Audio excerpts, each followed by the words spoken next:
அனைவருக்கும் வணக்கம். இந்த பதிவில் நம்ம எதை பற்றி பார்க்க போகிறோன்னு தெரிஞ்சுக்கிறதுக்கு முன்னாடி மறக்காமல் நம்ம சேனலை சப்ஸ்கிரைப் பண்ணிக்கோங்க. கூடவே பெல் பட்டனையும் கிளிக் பண்ணிவிட்டு ஆளுங்கிற ஆப்ஷனை கொடுத்துட்டிங்கன்னா நான் போடுற வீடியோக்கள் எல்லாமே மிஸ் ஆகாமல் நோட்டிஃபிகேஷனில் வந்துடும். இந்த பதிவு ரொம்ப ரொம்ப முக்கியமான பதிவு அப்படின்னு சொல்லலாங்க. எதை பற்றிய பதிவு அப்படின்னு பார்த்தீங்கன்னா, இன்றைக்கி நவம்பர் மாதத்தின் 30ஆம் தேதி சனிக்கிழமை. இன்றைக்கி காலை 11:04 அப்படிங்கும்போது அமாவாசை திதியானது தொடங்குது. இது நாளை பகல் 12:19 வரைக்கும் இருக்குது. கார்த்திகை மாதத்துல வரக்கூடிய அமாவாசை அப்படிங்கிறது மகாலட்சுமி தாயார் அவதரிச்ச நாளா இருக்கிறதுனால இந்த நாள்ல பணம் சேர்வதற்கான பரிகாரம், கடன் பிரச்சனையை நீக்குவதற்கான பரிகாரம் இதெல்லாம் செய்யும் போது நமக்கு அற்புதமான பலன்கள் கிடைக்கும். ஏற்கனவே இது சக்தி வாய்ந்த நாளா இருக்கிறதுனால செய்ய வேண்டிய முக்கியமான பரிகாரங்கள் குறித்து நேற்றே நிறைய வீடியோக்கள் போட்டிருக்கிறேன். எல்லாத்தையுமே டைம் கிடைக்கும் போது பாருங்க. அதுல உங்களுக்கு எதெல்லாம் செய்வதற்கு சூழ்நிலை ஒத்து வருதோ, பொருட்கள் கிடைக்குதோ, அதுக்கு தகுந்த மாதிரி ஏதாவது 1-2 பரிகாரங்கள் நீங்க செஞ்சீங்க அப்படின்னா நல்ல பலன்கள் கிடைக்கும். நாளும் கிழமையும் உதவுற மாதிரி நல்லவங்களும் உதவ மாட்டாங்க அப்படின்னு சொல்லுவாங்க இல்லையா? அது மாதிரி இது போல சக்தி வாய்ந்த நாள்ல நம்ம ஏதாவது ஒரு சின்ன விஷயத்த செஞ்சோம் அப்படின்னாலுமே நமக்கு அற்புதமான பலன்கள் கிடைக்கும். அதுக்காக தான் அமாவாசைனால மிஸ் பண்ணிடக்கூடாது அப்படின்னு சொல்றேன். இப்போ நான் சொல்ல போற இந்த பரிகாரமானது நமக்கு இருக்கக்கூடிய தீராத கஷ்டங்கள், கவலைகள், வியாதிகள், மனக்குழப்பங்கள் இது எல்லாமே தீரணும். வாழ்க்கை அடுத்த கட்டத்துக்கு முன்னோக்கி போகணும். இப்போ ரொம்ப பேடாக போயிட்டுருக்குது. இது எல்லாமே ஒரு மேஜிக் போட்ட மாதிரி மாறணும் அப்படின்னு நினச்சிங்கன்னா இதை நீங்கள் செய்யுங்க. நல்ல பலன்கள் உங்களுக்கு கிடைக்கும். இதில் உங்களுக்கு நான் 2 விஷயத்தை நான் சொல்லித்தரேன். ரெண்டுமே அற்புதமான பலன்கள் தரக்கூடியது தான். அமாவாசை நாள் அப்படின்னாவே முன்னோர்கள் வழிபாடு செய்யக்கூடிய ஒரு அற்புதமான நாள் தான். இந்த நாளில் ஒரு கைப்பிடி சாதத்தை நம்மளை காக்கைக்கு வைக்கிறது, எறும்புகளுக்கு உணவாக கொடுக்கறது, இல்லை உணவுக்காக கஷ்டப்படுறவங்களுக்கு நம்ம உணவு பொட்டலங்கள் வாங்கி கொடுக்கறது, இந்த மாதிரிலாம் செய்யும்போது நம்மளுடைய முன்னோர்களுடைய பரிபூர்ண ஆசி கிடைக்கும். மேலும் சனீஸ்வரருடைய அருளும் கிடைக்கும். அவரால் ஏற்படக்கூடிய அந்த தாக்கங்கள், தோஷங்கள் இது எல்லாமே நீங்கும் அப்படின்னு சொல்லலாம். ஏன்னா இந்த நாளில் நம்ம செய்யக்கூடிய ஒவ்வொரு தானத்திற்குமே அதிகப்படியான பலன்கள் கிடைக்கும் அப்படின்னு சொல்லுவாங்க. அதனால முதல்ல நம்ம கோமாதாவாக பார்க்கக்கூடிய பசுமாட்டிற்காக நம்ம கொடுக்க வேண்டிய ஒரு பொருள் பற்றி பார்த்தலாம். இது செய்வதன் மூலமாக நிச்சயமாக நம்மளுடைய கோடான கோடி கடன் பிரச்சனையும் காணாமல் போகும் அப்படின்னே சொல்லலாம். இப்போ பசுமாடு உங்கள் வீட்டுக்கு பக்கத்தில் இருக்குது, அல்லது நீங்கள் கோவிலுக்கு போகிறீங்க அப்படின்னா அங்கே கண்டிப்பாக பசுமாடு வச்சுருப்பாங்க. ஏன்னா நிறைய பேர் இந்த அமாவாசை நாளில் அகத்திக்கீரை கொடுக்கறது இதெல்லாம் வழக்கமாக வச்சுட்டு வருவாங்க.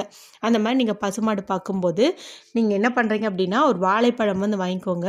வாங்கிட்டு வாழைப்பழத்தை நல்ல தேனில் முக்கி எடுங்க. தேனுங்கிறது மகாலட்சுமி தாயாருக்கு ரொம்ப ரொம்ப பிரியமான ஒரு பொருள். அதுவும் அவங்க அவதரித்த இந்த நாளில் நம்ம தேனை பயன்படுத்தும் போது நமக்கு நல்ல பலன்கள் கிடைக்கும்.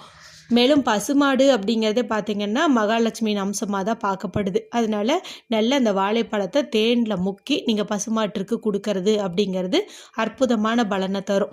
இவை தாண்டி பச்சரிசி இருக்குது இல்லையா? அந்த பச்சரிசியை நல்லா நீங்கள் ஊற வச்சுட்டு அது கூட வெல்லம் மற்றும் வாழைப்பழம் இந்த மாதிரி சேர்த்து நல்ல ஒரு உருண்டையாக பிடிச்சு அந்த மாதிரி நீங்கள் பசுவுக்கு கொடுக்கறதும் நல்லது.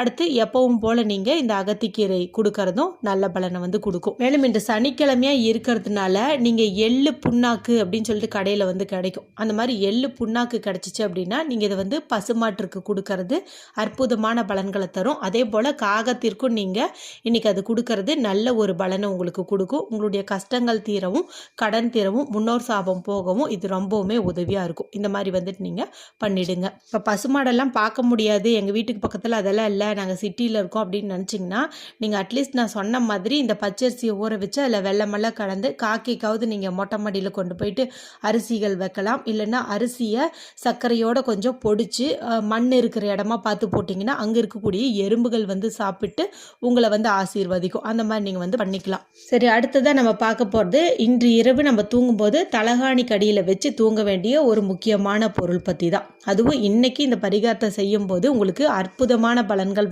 கிடைக்கும். ஏன்னா சனிக்கிழமை, அமாவாசை இது 2 சேர்ந்து இருக்கிறதே ரொம்ப ரொம்ப விசேஷம். சரி, இது என்ன பொருள் அப்படின்னு பார்த்தீங்கன்னா சனீஸ்வரருக்கு உரிய தானியமான கருப்பு எள் தான் அந்த பொருள்.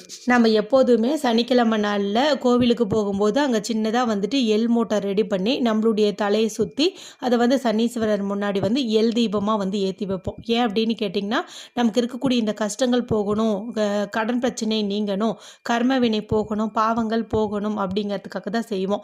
மேலும் ஒரு சிலருக்கு ஏழரை சனி, கண்டக சனி இது மாதிரிலாம் நடக்கும்போது அவங்க அந்த தோஷங்கள்லேருந்து மீண்டு வரணும், அதெல்லாம் நம்மளை தாக்கக்கூடாது அப்படிங்கிறதுக்காகவும் இந்த மாதிரி வந்து சனி பிரீத்தி வந்து செய்வாங்க. நம்மளால் கோவிலுக்கு போக முடியாத சூழ்நிலையில் இருந்தாலும் இப்போ வீட்டில் நான் சொல்கிற மாதிரி நீங்கள் செஞ்சிங்கன்னாவே நல்ல பலன் வந்து கிடைக்கும்.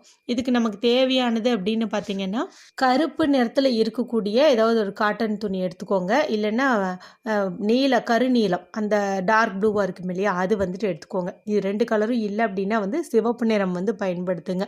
இந்த 3 கலரில் ஏதாவது ஒரு காட்டன் துணி வந்து எடுத்துக்கோங்க. இதுக்கு நீங்கள் லைனிங் கிளாத்து வச்சுருந்தீங்கன்னா அதை கூட நீங்கள் வந்து சின்ன சைஸில் வந்து கட் பண்ணி வச்சுக்கலாம். இதை எடுத்து வச்சுட்டு இதில் ஒரு அரை ஸ்பூன் அளவுக்கு கருப்பு எள்ளு வந்து போட்டுக்கோங்க. இப்போ உங்கள் வீட்டில் எத்தனை பேர் இருக்கீங்களோ அத்தனை பேர்த்துக்கும் நீங்கள் தனித்தனியாக வந்து நான் சொல்கிறத ரெடி பண்ணுங்கள். கணவர், குழந்தைகள் எல்லாருக்கும். ஏன்னா குழந்தைங்களுக்கும் பார்த்தீங்கன்னா நிறைய கண் திருஷ்டி எல்லாம் ஏற்படும். ஏதாவது உடம்புல ஒன்று மாற்றி ஒன்று வரும். அக்கம் பக்கத்தில் இருக்கிறவங்களோ இல்லை ஸ்கூல்லேயோ கூட இவங்க மேலே கண் பார்வை விழுவதற்கு வாய்ப்பு வந்து அதிகம். அதனால் எத்தனை பேர் இருக்கீங்களோ அத்தனை பேர்த்துக்கும் சின்ன சின்னதாக இப்போ நான் சொல்கிறத தனித்தனியாக வந்துட்டு ரெடி பண்ணி வச்சுக்கோங்க. இப்போ 4 பேர் இருக்கீங்கன்னா 4 பீஸாக அந்த துணியை கட் பண்ணிவிட்டு ஒவ்வொன்றிலையும் வந்துட்டு ஒரு அரை ஸ்பூன் அளவுக்கு இந்த கருப்பு எள்ளை வந்துட்டு நீங்கள் போட்டுக்கோங்க.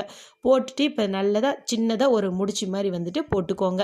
இப்போ அவங்கவுங்க கையில் கொடுத்துட்டோ இல்லை நீங்களே உங்களுடைய கையில் வச்சு உங்களுடைய எல்லாத்தினுடைய கஷ்டமும் நீங்கணும் அப்படின்னு சொல்லி மனதார வந்து நீங்கள் சனீஸ்வர பகவானையும் மகாலட்சுமி தாயாரையும் உங்களுடைய முன்னோர்களையும் நினச்சி வேண்டிக்கோங்க. அடுத்ததாக இரவு தூங்கும்போது உங்களுடைய கணவர் தூங்கக்கூடிய பில்லோ கடியில் ஒன்று, குழந்தைகள் தூங்கக்கூடிய பில்லோ கடியில் ஒவ்வொன்று வச்சுருங்க. நீங்கள் தூங்கக்கூடிய கடியிலையும் வந்து ஒன்று வச்சுருங்க. இரவு முழுவதும் இப்போ இது மேலேயே நீங்கள் படுத்து தூங்குற மாதிரி இருக்கும். இந்த மாதிரி வந்து நீங்கள் படுத்து தூங்குங்க.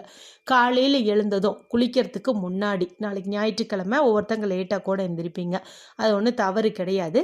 இருந்தாலும் இந்த அமாவாசை திதி வந்து பார்த்திங்கன்னா நம்மளுக்கு பகல் 12 மணிங்கும் போது முடிஞ்சிருது. அதுக்குள்ளே நான் சொல்கிறத நீங்கள் செய்கிறது ரொம்ப நல்லது.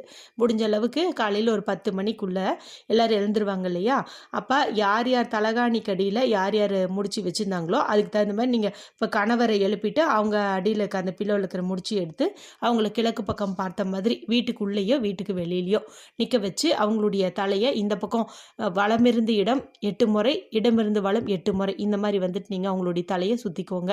அடுத்தது குழந்தைங்களுக்கும் அவங்கவுங்க தலகாணி கடியில் படுத்திருந்த முடிச்சியை வச்சு அவங்களுக்கு சுற்றிக்கோங்க. உங்களுக்கு நீங்களே வந்துட்டு சுற்றிக்கலாம், எந்த தவறுமே கிடையாது. இப்போ இந்த சுத்தினா முடிச்சு என்ன பண்ணணும் அப்படின்னு பார்த்தீங்கன்னா இப்போல்லாம் பார்த்தீங்கன்னா பெருசாக மண் சட்டி மாதிரி வந்து கிடைக்குது. இல்லைன்னா மண்ணகளே கொஞ்சம் பெருசாக வச்சுருந்தீங்க அப்படிங்கும்போது அது மாதிரி ஒன்று வந்து வாங்கிக்கோங்க.